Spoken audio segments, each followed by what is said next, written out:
गोदिया में फाले के बाद।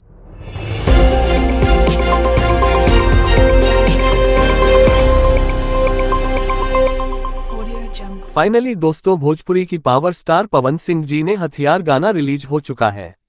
गाने को लेकर हम बातचीत करने वाले हैं। ये पवन सिंह का गाना बम्पर हिट ही है। दोस्तों, वीडियो को अंत तक बन रहे।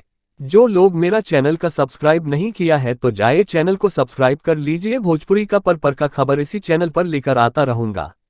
जी हाँ दोस्तों, भोजपुरी की जाने माने गायक हमारे बड़े भैया पवन सिंह और राजनंदनी सिंह जी ने हथियार सॉन्ग भी लेकर आएंगे हैं। जी सॉन्ग का टाइटल है हथियार, जिस चैनल से आया हुआ है, जिस चैनल का नाम है वेब म्यूजिक से ही रिलीज कर दिया गया है। लिखे हैं छोटू शिकारी, म्यूजिक दिए हैं प्रियांशु सिंह जी ने। आप लोग सॉन्ग को सुनकर ही आप लोग मन खुश हो जाएगा। ये सॉन्ग भोजपुरी अंदाज में ही गाया गया है। चलिए आप लोगों का मैं सॉन्ग सुनना रहा हूँ। अरे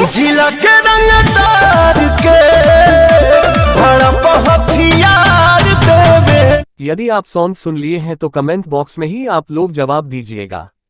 जैसे सब सॉन्ग को भी प्यार और आशीर्वाद है, तो हथियार सॉन्ग को भी प्यार और आशीर्वाद दीजिएगा।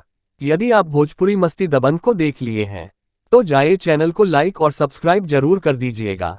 जियो मेरे भोजपुरी समाज।